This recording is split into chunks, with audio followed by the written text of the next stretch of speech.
Not that I change it, but I like to make people as beautiful as they are, whatever that is. And so it's all yours. If you write something, if I write a poem, it's all mine. I shall recite a poem. Would you like to hear one?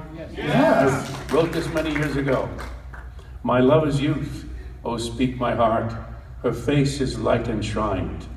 Her eyes are gems of rarest hue, whose secret flames do shine. Her brow is like the sculptor's wish of lambent swift design. In marble depths sweet nature lives. All peace my heart resign.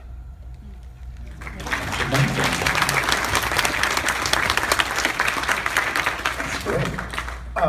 Well, you were talking about directors, and you've worked with some really great ones. Martin Scorsese being one of them. Yeah, the best actor's director in history, probably. So you enjoy, I mean, because you, like you said, you don't have control over what the director... On stage you have control. Yeah. In film you are at the behest of the director's imagination. And if he's a great one like Marty, then you really are enjoying it because it's fulfilling, it's thrilling to work in an atmosphere where everyone is encouraged to give their best and be collaborative. And he is such a collaborative director. Warren Beatty is too. Yes. So there are certain directors who have so much humanity about what they do and so much respect for acting, because let's face it, a movie is not about the background. A movie is about what's happening between the people on screen. And being a director, and I've been a stage director, I had my own theater, I've been a director for many, many years, I learned very early on, if I can take a moment to give you a side story about directing. I was directing a Broadway show called Wheelbarrow Closers. I'm talking 40-some years ago, starring Danny Aiello. And I was directing it in the first, and I had about a cast of about 8 or 9 people, maybe 10. It was a small Broadway theater, but it was a Broadway theater. And it was like Danny's first thing. I don't think he'd ever acted before. He was a bouncer, and he was an announcer at Port Authority. He's a terrific guy and so charming in movies. You know, I know him so well. And so I started the rehearsals on the first day, and you have no idea how brilliant I was. Oh my God. The Einstein of directors.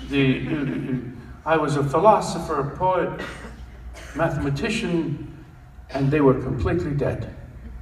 Nothing was happening. Paul, where do you want me to go now? All of a sudden, I must have spoken a book that day.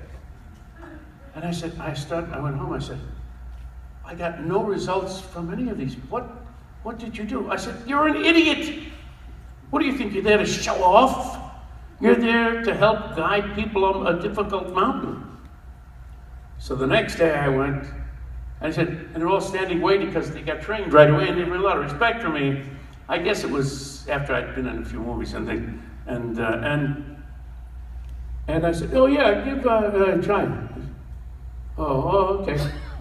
And after about an hour and a half or 2 hours, these people were trying things and moving around and having fun, because it was a comedy and mostly. And they said, well, Paul, do you want to say, I don't think I spoke more than 10 words that day. By the end of the day, we had such a thing going, you have no idea. I said, well, if you want to be smart, you have to be stupid. Because you have to be like you don't understand anything. Because it is not the director, it is the actors. And the smart director lets the actors find that and then helps them mold it if they are not sure. And that's all your job is. Any good director will tell you directing is 85% casting. There was a detestable fellow whom I will not mention, he's dead now, God rest his soul.